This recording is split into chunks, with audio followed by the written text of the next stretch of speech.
এবছর সাতক্ষীরার আম সরাসরি বাসায় চলে আসলো।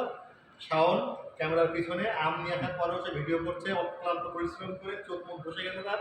ঠিক আছে, একটু আগে শাওন আমগুলো নিয়ে আসলো। রাফিন আর আমি এখন আম খুলবো। বাবা আসো, ঠিক আছে, ওকে গুলি করে দিচ্ছি, আসো। এ দেখো মামা কি আম নিয়ে এসে দেখি তো।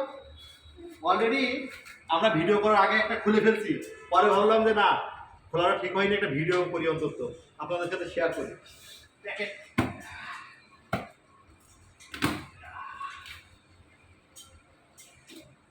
একেবারে সাতক্ষীরার আমাদের ফরমালিন মুক্ত আম, নিজস্ব গাছের। এটা শাওনদের গাছের আম, শ্বশুর বাড়ি মধুর বাড়ি, শ্বশুর বাড়ির আম আসছে। শাওন বাড়িতে গিয়ে একেবারে গাছ থেকে পেড়ে নিয়ে কষ্ট করে প্যাকিং করে আসলো।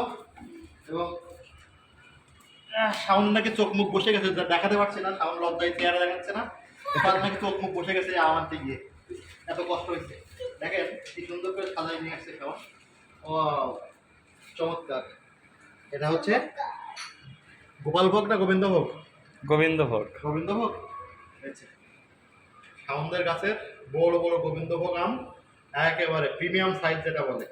কাঁচা পেয়ে নিয়ে আসছে, এটা পাকবে। ঠিক আছে, এবছর যদিও আমের ফলন খুব বেশি ভালো না, আমের সাইজ খুব বেশি বড় হয়নি, এটা আরও বড় হয়, অন্য বছর আরও বড় হয়। একবার প্রিমিয়াম কোয়ালিটির আম খাওয়ার জন্য 2 কার্টন নিয়ে আসছে, 2 মণ হবে। সবাই তো আমরা খেতে পারবো না, আমাদের শুভাকাঙ্ক্ষী ভালোবাসার মানুষদের কিছু কিছু পাঠাবো এখান থেকে, আর বাকিটা আমরা খাবো। সেটা সব নিজেদের কাছের আম, সবাই মিলে একটু একটু করে খাবো। নিচে বড় আম আছে, ও পাকা পাকা সাইজের, একেবারে গাছ পাকা আম।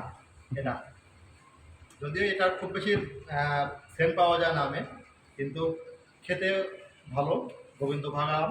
এবং প্রথম, বাবা তোমার কেমন লাগছে আম? তুই একটা আম নাও। তাকাতে পারছো তো? ওজন কত? রাফিন, তুমি যে আম খেয়েছো এটা কি টেস্টি? হ্যাঁ, অলরেডি রাফিন কিন্তু আম খেয়ে ফেলছে। সত্যি কথা বলে দিই, আমরা সাথে সাথে আমরা ভিডিও করার আগে আম খুলে, আর একটা কারণ এই যে এই কার্টুনটা আমরা খুলছি, এই যে দেখেন এই কার্টুনটা খুলে এই যে আবার একটু এই কার্টুন থেকে কিন্তু আমরা অলরেডি আম খেয়ে ফেলছি, পাকা আম, এবং খুবই সুস্বাদু আম, গাছ পাকা আম। বছরের প্রথম আম এটা, কারণ এই সময়টা সাতক্ষীরার আম সবার আগে উঠে পাড়া যায়। অন্য অন্য জায়গার আমের এখনও কোনো খোঁজ নেই, কিন্তু সাতক্ষীরার আম সবার আগে পাকে। এবং একটি আম ক্যালেন্ডার আছে বিভিন্ন আমের অনুযায়ী, যেমন গোবিন্দভোগ, গোপালভোগ, এগুলো কিন্তু অলরেডি ওঠা শুরু করেছে। আর 21-22 তারিখের পরে সম্ভবত যেটা আমরা বলি হিমসাগর, ল্যাংড়া, এগুলো ওঠা শুরু করবে। এবং তারও কিছুদিন পরে ওঠা শুরু করবে আম্রপালি সাতক্ষীরা।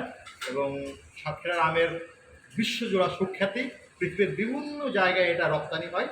সেই সাতক্ষীরার আম এখন সরাসরি সাতক্ষীরার গাছ থেকে পেড়ে আমাদের ঘরে। আর সব কৃতিত্ব গোস টু শাওন, শ্বশুরবাড়ির আম উপহার হিসাবে নিয়ে আসছে সে। শাওনের শ্বশুরবাড়ি না, আমার শ্বশুরবাড়ি শাওনের বাড়ি। এবং আনতে গিয়ে সে তার চোখ মুখ বসে গেছে, সে খুব ক্লান্ত, ভিডিও করতে চাচ্ছিল না। জোর করে বললাম যে না, একটা ভিডিও করে অন্তত তুই আয়, একটা ভিডিও করে দে। তাই সবাই ভালো থাকুন, সুস্থ থাকুন। আর প্রিয়জন যারা আছে ঢাকা শহরে, তাদের বাসায় আম পৌঁছে যাবে, বলার দরকার নেই, এমনিতেই পৌঁছে যাবে। সবাই ভালো থাকুন, আল্লাহ হাফেজ।